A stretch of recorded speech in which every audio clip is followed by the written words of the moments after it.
अस्सलाम वालेकुम जी, आप मेरा यूट्यूब चैनल देख रहे हैं। सोहराब बरकत आपसे मुखातिब है। ज़हीर मुनीर बनाम रियासत पाकिस्तान केस के हवाले से बातचीत करेंगे। एक दफा फिर पाकिस्तान की अदालतें, यानी अगर आप तगड़े नहीं हैं, आपके पीछे वडेरे नहीं हैं, आप किसी बड़े बाप के जर्नैल के बेटे नहीं हैं, हकीकत बात यह है कि आपके हाथ में फैसले नहीं होंगे या फैसला ये इंसाफ होते हुए कम अज कम दिखेगा नहीं। आज फिर अदालत ने जहीर की जो जमानत थी उसके हवाले से जो मेहदी काज़मी ने दरखास्त डाली थी कि बाहर नहीं घूमना चाहिए, ये खतरनाक है, इस माशरे के लिए खतरनाक है।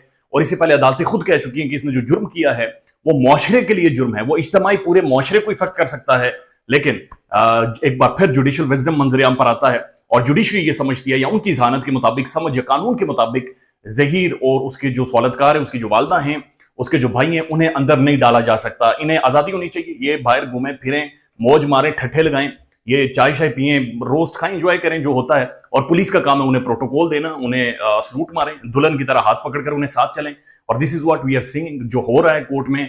और इस केस को ना सिर्फ पाकिस्तान की लोअर मिडिल क्लास विटनेस कर रही है, बल्कि पूरे इंटरनेशनल कम्युनिटीज के अंदर इन्वॉल्व है। पाकिस्तानी डायस्पोरा दुनिया भर से इस सारे केस को देख रहा है, मॉनिटर कर रहा है। और दुनिया भर में ऐसा नहीं होता कि इतनी घिनौनी किस्म की दफात किसी शख्स के ऊपर लगी हूं, लेकिन वो दंदनाता हुआ फिर रहा और कोर्ट की अहकामात को या कोर्ट को वो कुछ भी ना समझे और वो समझे कि जो कुछ है वो कर सकता है।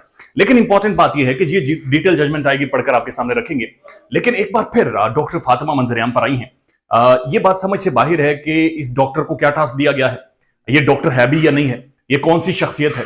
एक तो बाजाहिर ये जाहिर करती हैं कि इन्हें नशावर चीजें चाय के अंदर घोलकर पिलाई गई हैं, लेकिन उसके बाद ये भी वो कुछ जगहों से या कुछ साफी रिपोर्ट कर रहे हैं कि उनके अपने खुद जहनी अर्जे चल रहे हैं, जहनी मसाइल चल रहे हैं। डब्ल्यूएचओ की एक रिपोर्ट के मुताबिक पाकिस्तान में हर तीसरा इंसान डिप्रेशन का मरीज है।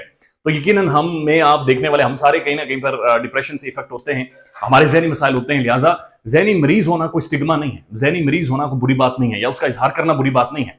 लेकिन ये अजीब किस्म की जहनी मर्ज है कि आप मैसेजेस करते हैं तो मेहदी काज़मी को जाकर लगते हैं, आप उसी कोर्ट में जाकर पहुंचते हैं जहां पर मेहदी काज़मी का केस चल रहा होता है, चाहे वो ट्रायल कोर्ट में हो या चाहे हाई कोर्ट में हो। आप उसी जज के साथ जाकर मत्था लगाते हैं जो मेहदी काज़मी का केस हैंडल कर रहा होता है, आप उसी पुलिस वाले से जाकर मत्था लगाते हैं जो मेहदी काज़मी का, आप उसी वकील के जाके मत्थे लगती हैं या उसके घर दीवारें टाप कर अंदर जाती हैं, घर के अंदर, चैम्बर्स के अंदर, ऑफिस के अंदर घुसने की कोशिश करती हैं जहां पर बुनियादी तौर पर मेहदी काज़मी का केस चल रहा होता है। तो ये कैसी मेंटल डिस्टेबिलिटी है, ये कैसा ज़हनी तवाज़ुन का खराब होना है कि आप दीवारों के साथ टकरे नहीं मार रही, आप अपना मुंह नहीं नोच रही, आप 4 मंजिला बिल्डिंग से छलांग नहीं लगा रही, लेकिन आप उसी जगह पे जाके मत्था लगाती हैं जहां पर ये केस चल रहा होता है। तो ऐसा महसूस हो रहा है जैसे डेस्परेशन है, बहुत ज्यादा एंग्जाइटी है, और कहीं ना कहीं किसी को यह महसूस हो रहा है जैसे उन्हें घसीट कर उनकी गारों से, उनकी केव से उन्हें बाहर लेकर सरेआम चौराहे पर, एक बड़ा क्लियर हो गया है कि ये सारे नंगे हैं। और ये जो नंगापन ये कर रहे थे या नंगापन ये दिखा रहे थे, पूरी दुनिया पाकिस्तान के अंदर और बाहर इस चीज को रिकग्नाइज कर गई है। और उनकी रिकग्निशन के बाद इनकी डेस्परेशन की लिमिट ये है कि ये अब तमाम तर हथकंडे, वो कहते हैं ना, दिया जब बुझने वाला होता है तो आखिरी जो फड़फड़ाहट होती है वो थोड़ी जोरदार होती है, और जब बुझता है तो थोड़ी सी आवाज भी निकालता है।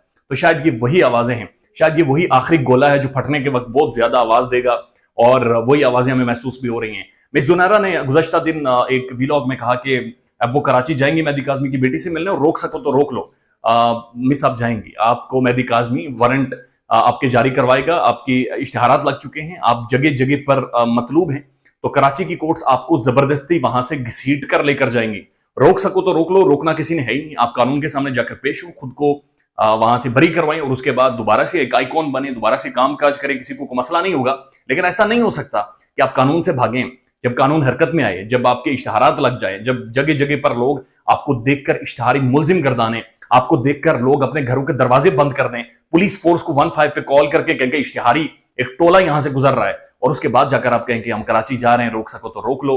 ये मजाक कहीं और किसी और के साथ कीजिएगा, या शायद ब्लू ब्लू के साथ कीजिएगा और वो सच मान जाएगा। इसको अपडेट करेंगे और देखेंगे कि आखिर क्या वजूहात है जिनकी वजह से कोर्ट ने आज फिर जो गिरफ्तारी की थी जहीर की, वो मुस्तरद की है। उस पर फॉलो अप करेंगे। लेकिन अभी ख्याल रखिएगा अपना। अल्लाह हाफिज।